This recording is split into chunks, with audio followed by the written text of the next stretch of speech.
তো নির্বাচন শেষ হয়েছে প্রায় 2 সপ্তাহ হতে চলল।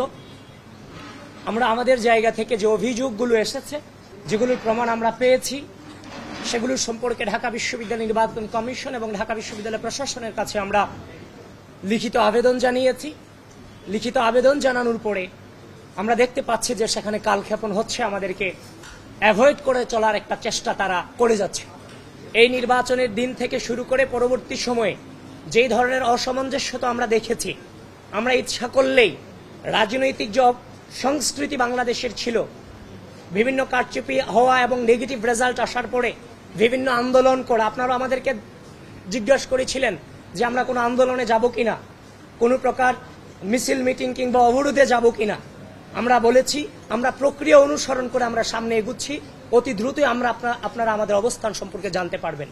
সুতরাং আমরা কিন্তু পূর্বের রাজনৈতিক সংস্কৃতি থেকে বেরিয়ে এসে ধৈর্যের পরিচয় দিয়েছি।